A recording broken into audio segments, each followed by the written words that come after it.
The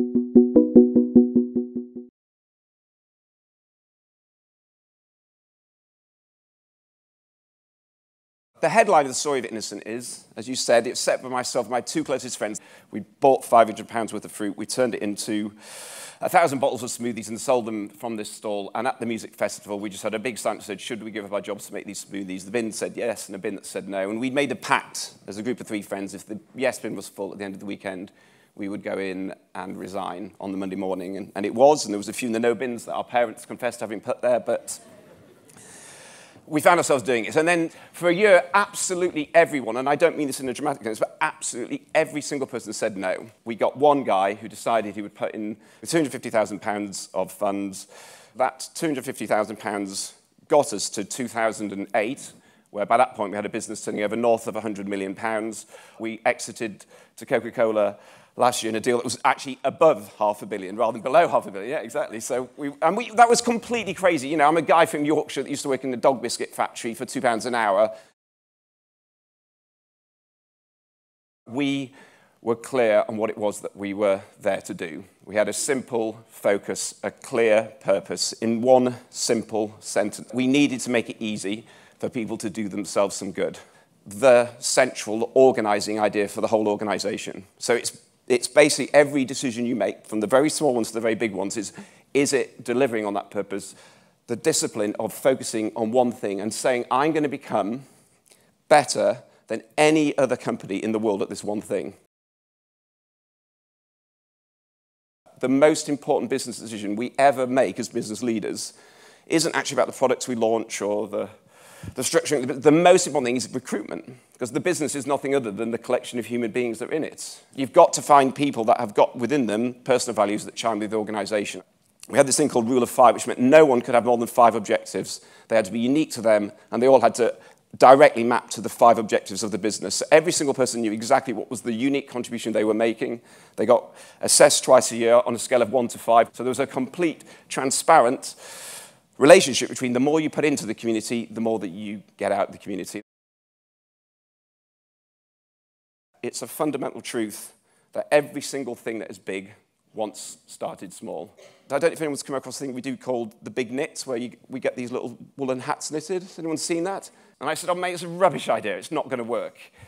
That first year, you got 3,000 hats knitted, not too bad. Second year, 20,000. Third year, 80,000. Last year, it was the 10th year of the big knit. We got 2.1 million hats knitted by volunteers all across the world. Insane. And now Innocent spends all its time trying to find another thing like the big knit, because it gives us great PR, it gives us great cut through on the supermarket shelves. Innocent was all about allowing, if that first little green shoot comes up, it might turn out to be completely rubbish, or it might turn out to be the next big thing. You don't know when it's that thing, so don't do that on it.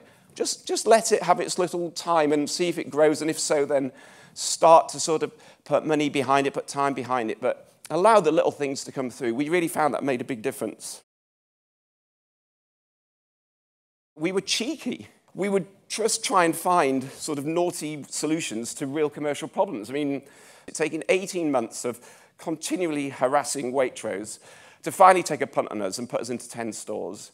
We spent ages trying to work out what can we do to make sure that they sell, but we didn't have any money for advertising, we didn't have any money for sampling, didn't really know what to do, so we came up with this. We went to Waitrose and bought our own products. There was this thing of what works. Not what's conventional or not what you're supposed to do, but what's actually going to solve the problem.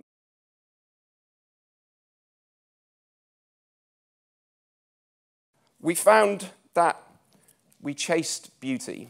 When it comes, certainly to a consumer-facing product, what really happens is, if you've got it right, a consumer, when they come across it, will want it before they even know what it is. You're either making something that the world wants, or you're going to spend your time trying to convince the world to want your thing. Our single biggest mistake, right, is just that we completely misunderstood what risk is in business. We so nearly came to losing it because we didn't understand risk. We didn't have any inner resilience for if the world changed, which you don't get to control. You only get to control your reaction to it. And now we managed to get through it, and actually it's the classic story. If you get through those tough bits, then what really happens is you rediscover what your focus should be.